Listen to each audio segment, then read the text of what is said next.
have for breakfast? We have strawberry, yogurt, and some egg, and 2 glasses of orange. Guys, yes, you heard it right from my last story that I woke up around 4 a.m. just to do my hair and my makeup for an interview. And guess what I have for breakfast?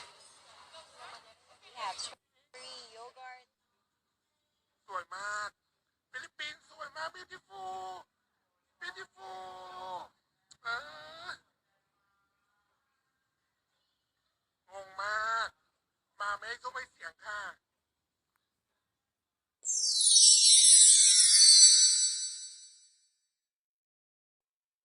Sport is like a national pastime.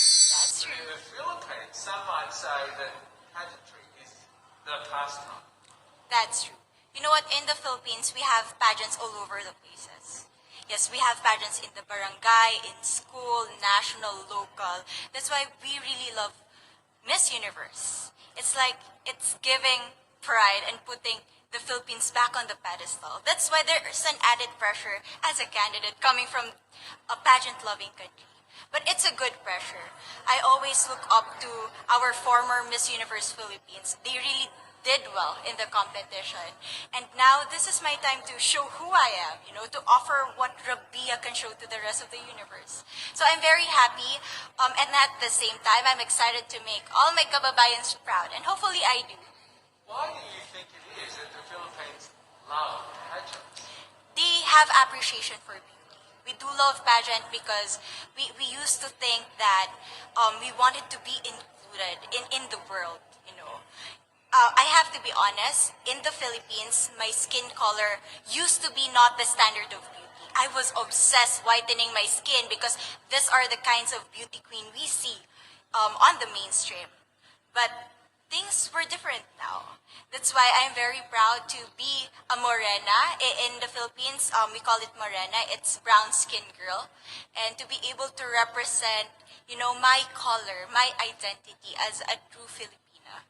Tell me about your journey to being crowned Miss Philippines. That, in a world that, in a country, I should say, that loves pageants, that must have been a very intense process. Tell me about, your journey to being Miss Philippines. Well, my journey was crazy. You know what? I started to be a dark horse. Nobody noticed me. Nobody knows I was in the competition up until the preliminary and the coronation night. And when I won, I received different comments. Of course, there were people who didn't expect me to do well, who think that I cheated. That's why I need to redeem myself in Miss Universe. I really need to do well in this competition.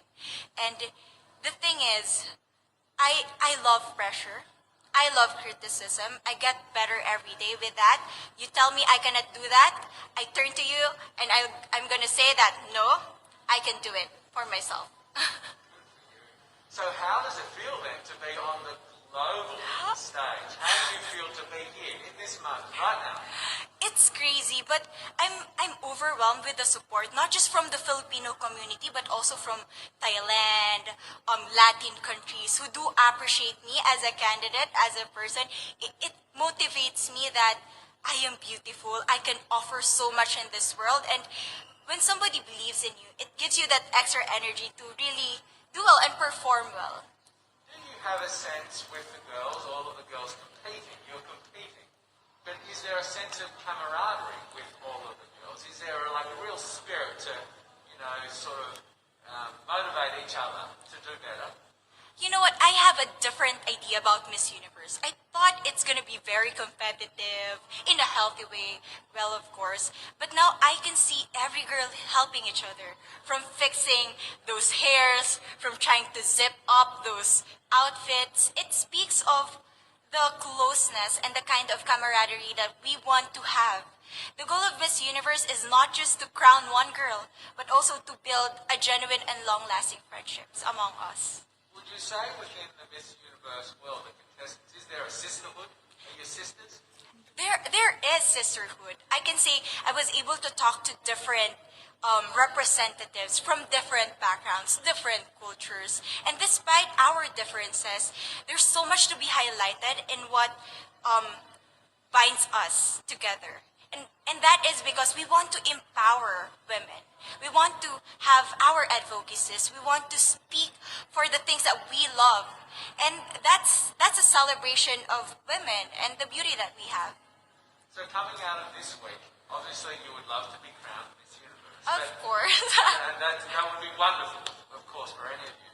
But what else will you take out of this week? What do you think you'll feel at the end of this week, regardless of the result? How will you be a different person? It's the growth and the development that I was able to have during preparing for this journey. I will be honest, there was a moment that I lost my identity because I was put under pressure. I was in that position in which I feel like I'm not good enough. I'm not a good representative of my country, but I was able to bounce back stronger. And if I was able to do that for Miss Universe, I will be able to do that in life. That is my greatest takeaway from Miss Universe. Okay, so the Philippines have a huge amount of fans. Yes. I want you to give us a little bit of a message to the fans here and at home. But send a message. What would you say to all the fans in the Philippines? To all my fans from the Philippines and from all over the world, maraming salamat po. Thank you so much for loving me and for believing in me. It means a lot to somebody who is so naive in this industry, who has no idea how to become a beauty queen on the first day of my journey.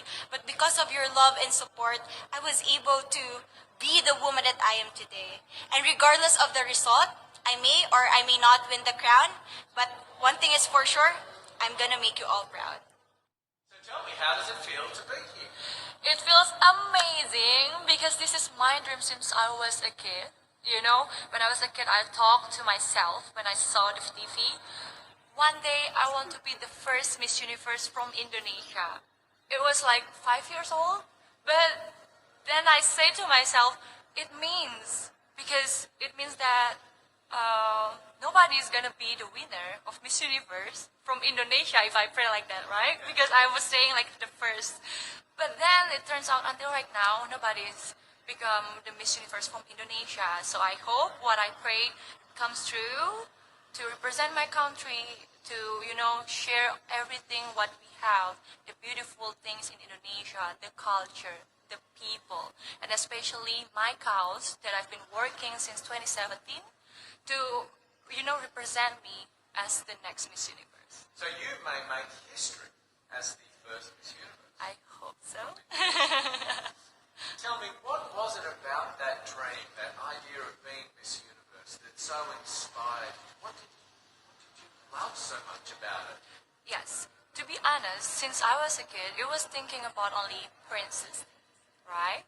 I'm not lying, I'm not naive. But since I grow up, it becomes more than just a crown. It becomes more than just someone who's famous. But you have a voice. You have a voice that is really meaningful to everyone, to inspire others. That you have a value that you can work on to inspire them to work together with you. Especially I have my cause that is Senyum Desa or Smiling Village, which is we are focusing to help those people in remote areas because they are living in different quality with us, right? Especially Indonesia is a developing country. We have inequality almost everywhere, in education, economy, healthcare system, security even. So that is what we are working on. So this is the cause that I bring here to Miss Universe, and I hope that we can work together with Miss Universe organization, which we have already HIV awareness, we have Smile Train, to work together to collapse with mine so it can become more bigger, not only in my country to inspire those people, but also the universe that we need to help those people who are in need. Because we are not living for ourselves. That's what I believe, that living by giving is the best thing for your life. Because that's when you can see the true meaning of giving love and happiness. How has your voice, your platform, your work, how has it made a difference in Indonesia? Yes. So it was started in 2017 when I was just a student. Together with my friend, we started to do this charity. But when we think it's not only gonna be like this, because we want more and more. So we need to make it formal, legally. So we made it as organization in Indonesia.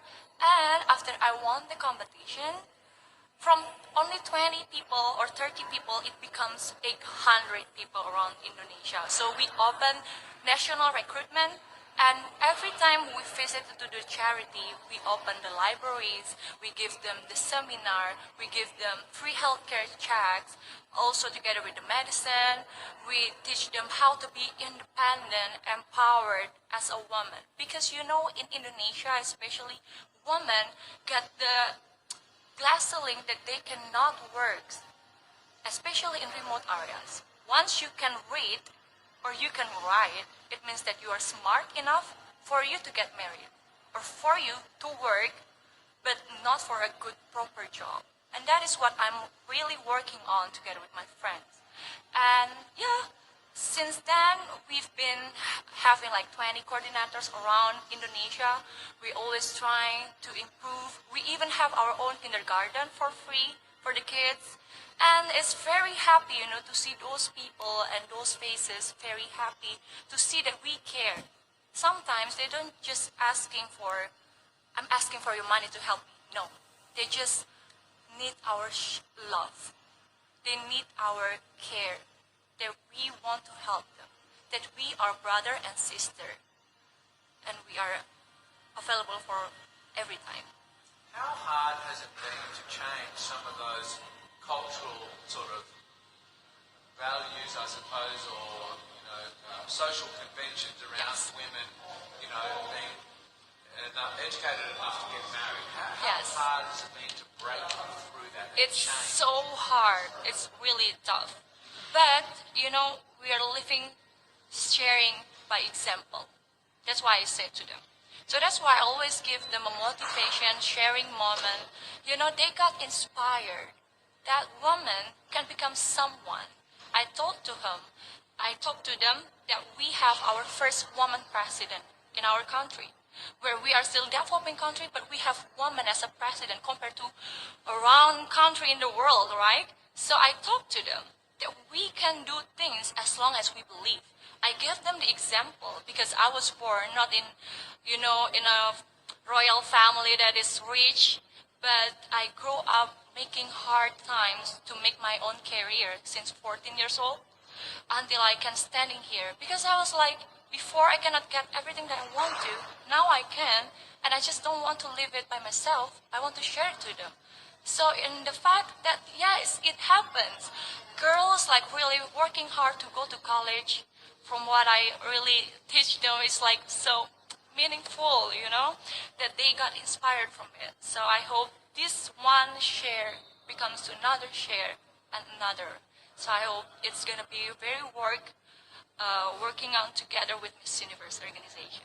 Well, I really admire the work that you're doing. It's absolutely wonderful, and it sounds like Thank a lot you. of hard work. But Miss Universe, what you do is also a lot of fun. Yes. Tell me about some of the fun moments that you really love about this job. The fun moment, I met amazing people more and more every day. I learned things that I never know. I even learned how to do my own hair, how to do my makeup that is more correctly and perfectly, my nails too. Like, come on, right? So I become more independent right now. I become more cheerful. Like, I always talk to people. How about my life? So it's inspiring them also. So the fun thing is, everyone in Indonesia before was bullied me because they thought that I cannot speak. They thought that I cannot good in English. I was not good in English before. But I showed it to them that I want to learn every day, the whole my reign until right now, so I can represent my country in a good way. Would you say that being involved in Miss Universe and being Miss Indonesia has given you sort of much more confidence, and the confidence to think that anything is possible? Great. Yes, that's true.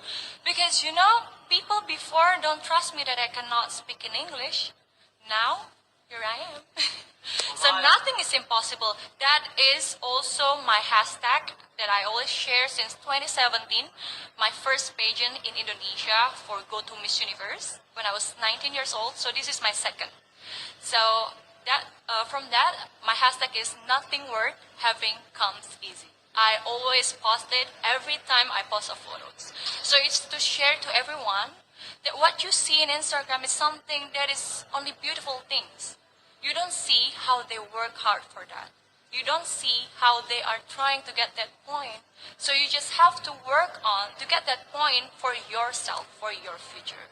Well, your English is beautiful, and I learned Thank Indonesian you. when I was in high school. And your English is much better than my Indonesian. Thank Salamat, you. and that's about it. Thank you. Tell me about, like now, here and now, where this is Miss Universe. This week, you are competing for that. How does that feel? It feels like a dream come true, for real. Because this is every woman's dreams in the world, to represent their country, to meet all the beautiful ladies, to share their cause. Because they are not only a woman that is beautiful and pretty, tall, but they have the confidence, they have the cause to fight for and to work together with the world.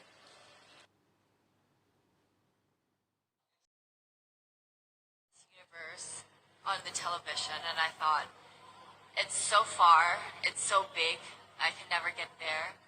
But to actually be here right now, knowing that in just a couple of days I'll be on that stage, whew, I'm just so incredibly happy, and to be representing for my home country, Thailand. I'm in awe, I'm in shock, and it's the best feeling in the world. I'm so blessed to be here. And I cannot wait to be on that stage and really perform and make my country proud. Well, first of all, congratulations. How does it feel to be here? Thank you. It feels amazing. I cannot believe that I'm here. With the COVID situation, I'm so glad that we're all here and that there's so many girls that are able to be a part of this competition. And what it makes me realize is that the world isn't that big.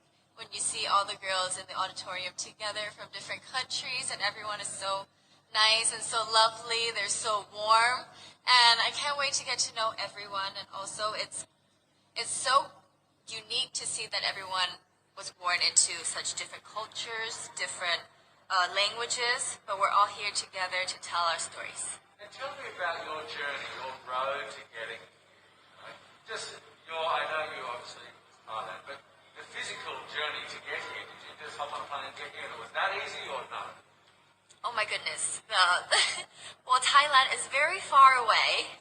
That's one thing. And I really had to, it wasn't a struggle to get the visa, but it was a long process. And when I got the visa, I was very excited. But the journey here, the physical journey, if you can believe it, it was more than 30 hours, all the way from Thailand, yes. So I had to make a stop in Istanbul. And the layover was 8 hours there. Oh my goodness. But it was so amazing. I'm so blessed that some of my teams were able to come with me as well, my national directors. So they were there to keep me company, making sure that I'm okay, and, giving all the support. And in a world of COVID where you can't have family and friends, come with you potentially, Yes. how important is that support here on the ground? How important is it to know that people at home are behind you? Oh my, it's absolutely everything. Knowing that you've got that support, it is the motivation that keeps me going every day. Every time I see a message online and they're saying that they're supporting Thailand, and it's so nice to see the nation coming together to support their candidate, to support their representative, and it's just how a country thrives. Because we cannot thrive alone, we have to move forward together. Yeah. So I believe, though, that there are some super fans that did make it here. Can you tell me about those super fans that are just out there? Oh, they are so amazing. every time I come down, they would be screaming, Thailand, Thailand, Thailand. We came down here at 7:30 in the morning and they're already there. I think they're camping out there. But they've been so supportive and I actually know quite a few of them. Some of them are big YouTubers in Thailand and flew all the way here just for the competition. But you know, pageantry is so big in my home country and it's almost like a national sport. So the whole country gets behind it. They're very supportive, you know, and they're just right behind you. And I just want to say thank you to them for being here. I know that not a lot of people were able to be here, but I want to say thank you because every time I walk down and I hear Thailand, it makes me smile. It puts a smile on my face and it makes me want to make my day better. I want to go better and I want to go in with 100% to do whatever it takes. Wonderful. One last question, a couple last questions. How has it been on the ground? How has the week sort of been unfolding? What is your day-to-day like? Give your fans at home and give our viewers a sense of what's it like. What is it like here? It is incredible. It's an incredible journey to have been able to meet all of the girls because when you know of each other online, and you've been messaging, you're on WhatsApp, there's a WhatsApp group, you've been talking, but then to actually come here and meet them in reality, it's just a whole different feeling. And it's just so nice to get to know them better and to know their stories because each of them are so inspiring and they're so empowering and they have different stories that make them the woman that they are today. And I think it's just unique.